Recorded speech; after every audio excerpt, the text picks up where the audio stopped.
She didn't walk away because it was easy. She walked away because staying was killing her, slowly, silently, every single day. They called it compromise. They called it patience. They told her, "This is what women endure."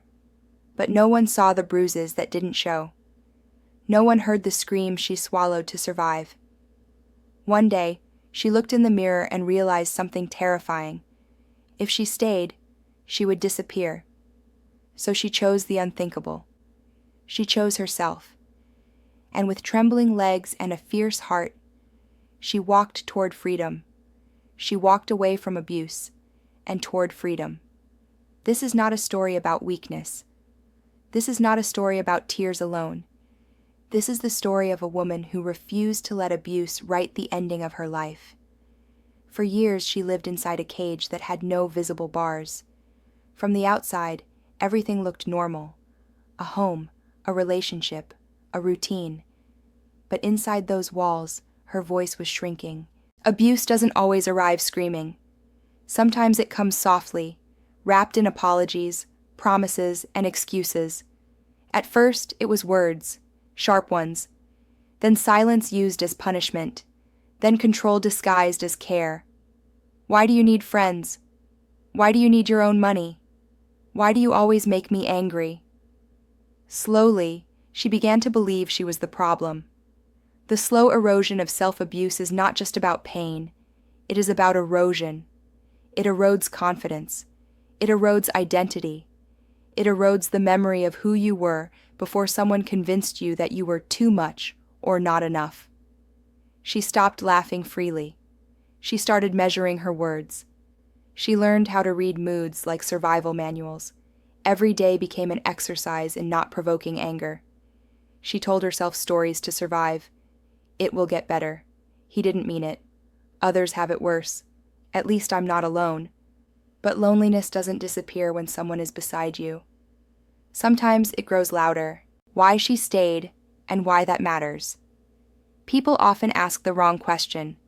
Why didn't she leave sooner? They don't ask, why was she afraid? Why was she isolated? Why was she taught endurance instead of escape? She stayed because hope is powerful. She stayed because society teaches women to sacrifice themselves to keep peace.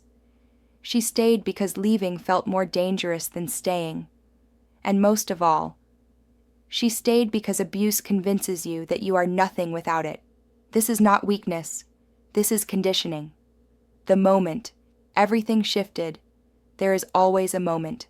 Not always loud, sometimes quiet. For her, it wasn't the worst beating.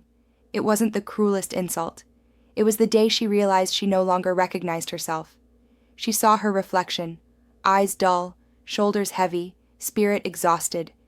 And a thought cut through her fear like lightning.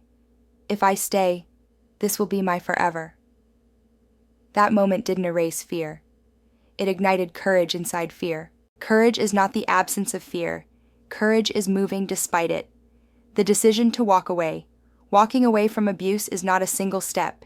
It is 1,000 internal battles. She questioned herself. Can I survive alone? What will people say? What if I fail? But then another voice, quiet yet fierce, spoke louder. What if I finally live? She began to prepare in silence. Not dramatic, not announced, because real strength doesn't need permission. The night she left. She didn't leave with confidence. She left with shaking hands and a heart racing faster than her feet. She packed only what she could carry, not just belongings, but broken dreams and buried courage. No grand goodbye, no apology, just a door closing behind her, and a life opening ahead. Every step away felt terrifying. Every step forward felt revolutionary.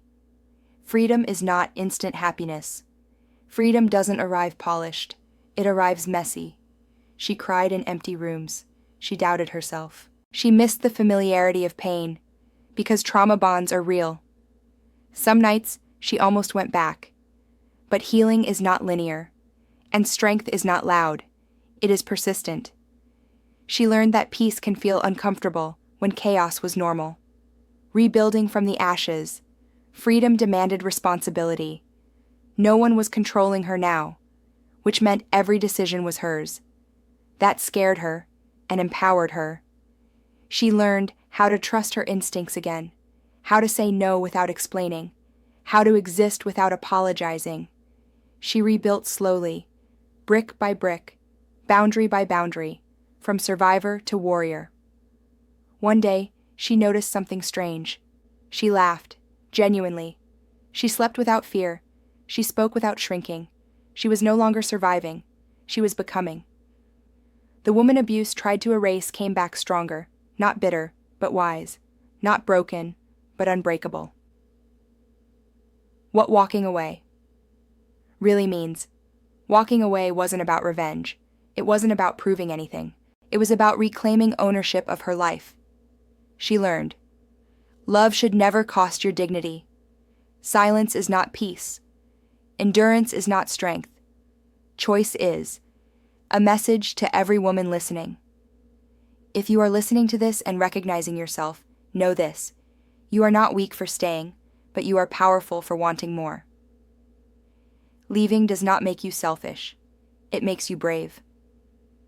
Freedom begins the moment you believe you deserve it. Her final truth. She walked away from abuse, but more importantly, she walked toward herself, and that was the most courageous step she ever took.